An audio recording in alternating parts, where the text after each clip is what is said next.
The Green Bay Officials Association was founded back in 1958, and we service predominantly northeast Wisconsin. And we cover the sports of football, basketball, baseball, softball, and volleyball.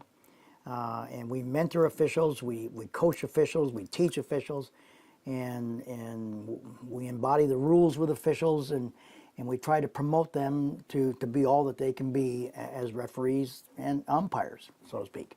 How many schools do you guys serve? What's kind of the coverage area around? We are in the WIA's District 4, and so we cover predominantly everything from Green Bay all the way up to Niagara and Florence, all the way over into the Valley area would be with the Wausau schools, Schofield, and everything south to Fond du Lac. You know what I mean? So, and we overlap with a number of different officiating organizations because they're officials associations. So they come here, we go there. It's all kinds of. Sure. How many games, if you have an idea, how many varsity games does the GBOA schedule for in a year in a school? We don't schedule any varsity games at all. That's predominantly done by the ranks of the conference commissioners, and they do all the assigning from that aspect. We do have non-varsity assigners like every other association body, and we help our partner schools by trying to promote our guys in there and to fulfill the needs that they have at their level for umpires and referees. Sure. You know what I mean? So we're talking about the potential shortage of officials across the state. Where is northeastern Wisconsin right now in the realm of numbers of officials to cover all these games that need to be covered? Northeast Wisconsin, in depending on what sport it might be, we're well behind the curve. I mean, and I like to refer to us guys as assets for the sports, but we're well depleted.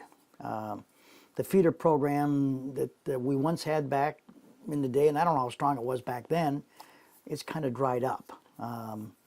So there's really nobody new relatively coming into the games. Those that are still in the games today, we're starting to age out, and it's time for us to be replaced, so to speak. Said with affection, of course, but it's difficult because there's no body, and it's an unfortunate turn of events that it's been coming on for about the last decade, and it's just not unique to Northeast Wisconsin. It's going on nationwide. You know what I mean? Sure. Have you? I'm sure you talk to other associations, across the state. You say it's not just here. Do you guys have an idea why this might be happening? Why people who are younger or somebody just getting out of high school doesn't want to get into something like this, especially playing a sport the whole life? Why they wouldn't want to try to, stay part of it? I think if I'm allowed to, you asked me, I'm right now. I mean, everybody just has a personal opinion, right? There's a lot of, in our state, right down here in Racine, we have a great organization in Referee Magazine, and they're part of the NASO program, and those cats down there are all over it. I mean, they're behind the curtain, and so they're filtering out, and they're more dynamic in their reasoning and their answers, whatever answers those are today. The rest of us are just talking heads, right? We're putting our finger on the problem, and none of us has an answer. I believe it was the evolution, and I always liken it to, and again said with affection to Mr. Knight, Bobby Knight. The day he took that chair and he threw that across the basketball floor in Indiana, that thing was the first, really in my opinion, the first viral episode of what. So back as I was indicating, it's the episode in which Mr. Knight threw that floor across in reaction to an official's call that seemed to be, in my mind's eye, when things started to develop, and it built a groundswell, in my opinion, again, of negativity towards this wonderful avocation of officiating. That it took a while to trickle down to our level, but it's here now. You take the missed call in the New Orleans game, for example. Oh my God. You thought for the most part that it was the end of the world. And for some people it was, But that was part of it was officiating oriented, right? The officials in people's minds missed the call, didn't make the call. And it's every day now. Of course, now the advent of social networking, whether it be a high school game or a youth wrestling, whatever the case might be, it's just ballooned itself into this level of negativity. I can't tell you how many times we'll walk off the fields and leave the courts, and a parishioner that was at the game is saying, God, how can you guys do this? Well, it's relatively easy. Sure, we can do it. But if that's the perception, right? And now they're in the bleachers with the fan base. And whereas our society's evolved, and I apologize for rambling on, but I mean, our society now has made it somewhat okay to stand up in the bleachers as a parent with your 5th or 6th grader or your 3-year-old or 5-year-old sitting alongside of you and scream to no end at the officials and use whatever level of profanity that comes to mind. And nobody around you does anything. Back in the day, when my parents were sitting and watching me play high school ball, you didn't do that kind of stuff. That was unacceptable behavior. So now that 5th grader there sitting there, who may have looked at those officials on the floor and maybe wanted to be him, when Dad got done berating them, he's not going to be a referee. I mean, it's implanted forever. He's not coming back. And so we're dealing with all that stuff, you know, and it's just it's degraded the opportunity for those who would want to get up off the couch and get into the games and give back to the games and to their communities. It's just not happening as prevalent as it used to be. I'm not saying it's not going to come back around, but now, you know, the advent of more and more replay. I mean, I was asked the other day, and just off the cuff, I said, I think in the bigs, referees are going to become a thing of the past. Put 4, 5, 6, 10, 12, 14 of these things up, talking about your camera here, and they can ref the game with one guy in the booth. And he's protected in a bulletproof cage, right? Sitting there making his calls. I mean, I hope that's not the case, but I mean, and now, you know, you and I are officiating football. God, I mean, we're trying to take the head out of the game. We're trying to do a lot of things, and that puts another thing there. You know, I mean, how do you do that? Football was been a very contact sport, and now, and we allowed it to, because that's the way the fans. Quite frankly, that's the way the fans wanted it. You know, not that we're making it go that way, but it's tough. It's a tough detail. Yeah. From the WIAA's perspective, they're saying that they're doing a good job recruiting officials, but it's keeping those newer officials past one season. Yeah. That's where they're seeing the big issue. Would you agree with that around this area as well? I think, right. WIA is obviously centrally located in the middle of the state, so they're dealing with the whole state, right? I mean, so they look at numbers over there, and I think they're doing an adequate job, right? I mean, they're doing the job that they've always done. And their numbers come in, but then they go out. And they're exactly correct. I mean, we cannot, the younger folks, for whatever reason, the commitment level doesn't seem, and that's not a slant against anybody. Everybody's so busy nowadays, right?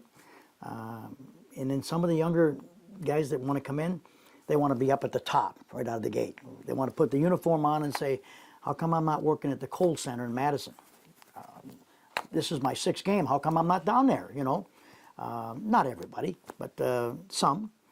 And so when it, you know, working through the ranks and working your due diligence, the commitment level is challenging. I mean, so they leave, you know. Plus they're raising families, they're getting, and so I'm not always a big fan of bringing all the young guys in because they're just not ready for it yet, you know. Some are, some aren't, because it's, even you're volunteering, but it's difficult to say no because the phone rings all the time and you don't spend a lot of time at the house, you know, and the family's asked to sacrifice and makes it interesting, you know, and yeah. What sports are in most need for officials right now? You could probably, and it all depends on the part of the state. If you go down into Football Alley, Texas, right down through Louisiana, and down there, they're football crazy down there. They're not experiencing any kind of drought. Come north of there, go west of there, east of, well, between there and the Rocky, everybody's hurting. Everybody's hurting. Football, my umpires right now, the average age is somewhere in their 60. You know, for football, same thing. I mean, we're just not getting an influx of newer and more younger folks to come in. I get emails all the time. Can't you get some younger officials? We're trying. Yes, I've got a whistle for you. Come down and give us a hand. Come down and give us a hand. You know, and it is fun. It's a riot, and I think once the people, but you know, there are people who just cannot take what is in officiating now. There's adversarial relationships, and you got to know how to handle that. You got to have a certain level of people skills to be able to deal with that coach who is given. And this is where it's difficult for we who volunteer at the interscholastic level, is to recognize that the coach you're working for on any given night has really invested a lot of time in his student athletes. I mean, a ton of time. And he's not doing it for any more than what you're getting to officiate his game in terms of a stipend. And so you got to remember that. You got to put that all in perspective. So when he or she decides to get fairly animated about the game that you're officiating, the way you're doing it, and how it's impacting his game, then when he leaves the rails, you got to be able to put him back and then do it with a degree of decorum. So that's not for the younger people. I mean, millennials, if that's the word. I mean, I don't know anything about that, but I mean, confrontation is not in everybody's day anymore. You know what I mean? And there is some of that at the high school. Hell, it's down at the 4th and 5th grade level. You know, go watch some of that stuff once in a while. Oh my God! If you're really wondering why we're not getting anybody, we'll get some volunteers from the high school, freshman, sophomore, to go work 4th and 5th grade games, and they're getting the bejeebus beat out of them. You know, and that's not fair. That's just not fair. So if those young people had any aspirations of joining us up here, they ain't coming. They ain't coming. Dave passed along a list of 20 schools across the state who offer classes in officiating. So Yep. one, I believe, is in Denmark. There's a couple around this area. Yep. Do you know how those programs have been going? Have you gotten any officials that took those classes and are now working for you guys? We have a guy in our group who's an athletic director up in Krivitz who is just kicking it. I mean, he's working it from the inside out. He's a very innovative guy, and he's got a number of young kids that have come in and come to our clinics. He's brought them down to our clinics. I've spoken live and in person at some of those schools that you're talking about, but there's not been a lot of follow-up as to any results. I mean, it seems like they graduate from school and we lose them. You know, they go somewhere, and you know they're trying to get their lives going. And so we're trying. Everybody's trying. We're broadcasting all the time.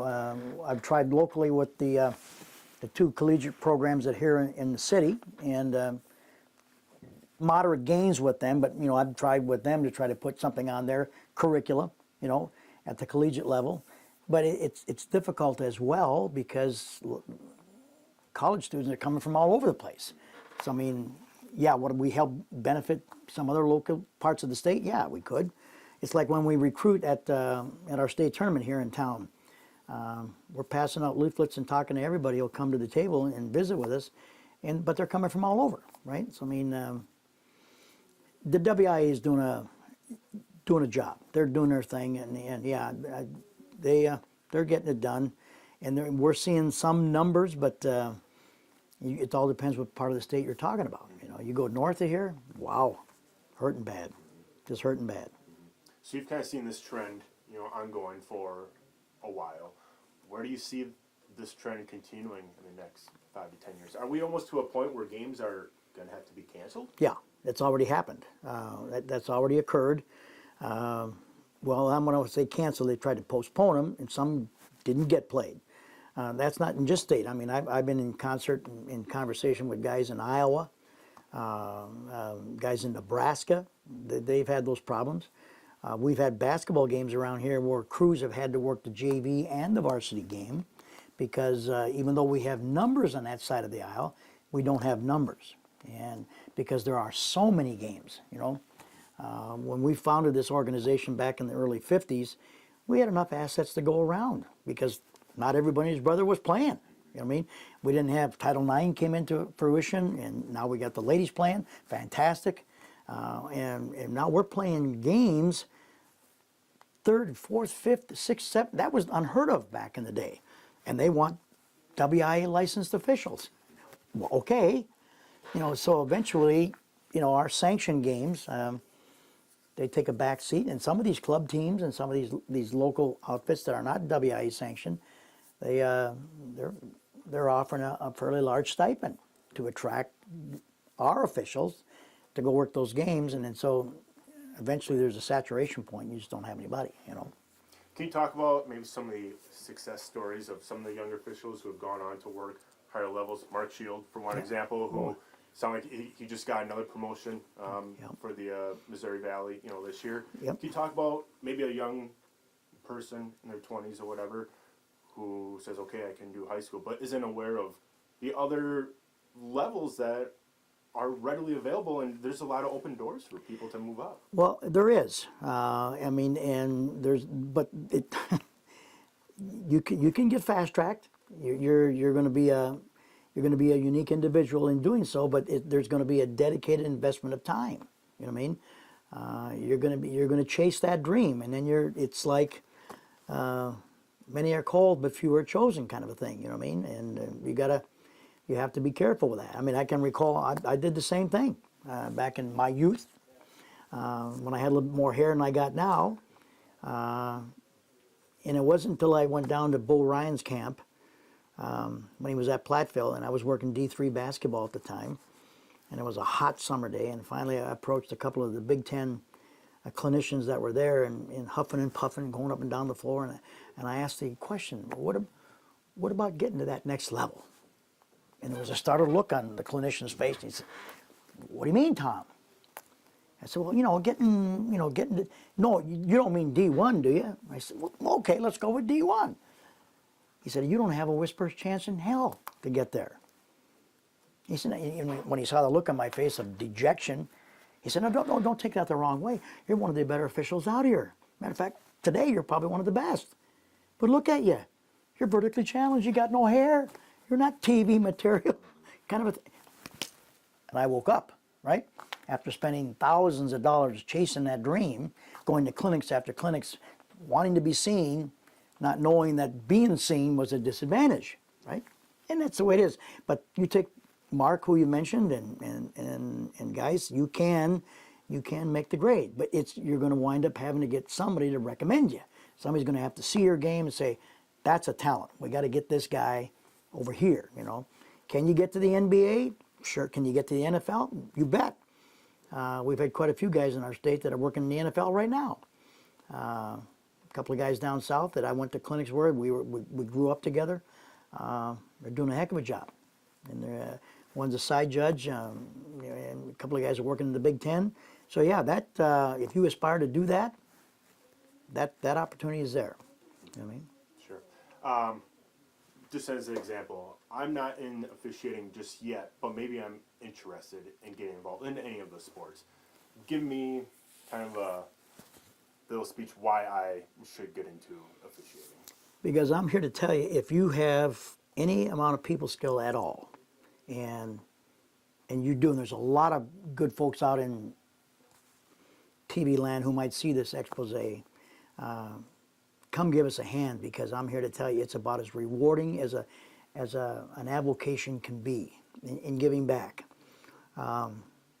There's a movement afoot to maybe increase the stipend, the compensation for officiating, and it's really not bad now. I mean, could it be a little bit more respective of the cost of living? Yes, probably, and it probably will. And the conferences are moving that kind of stuff forward all the time.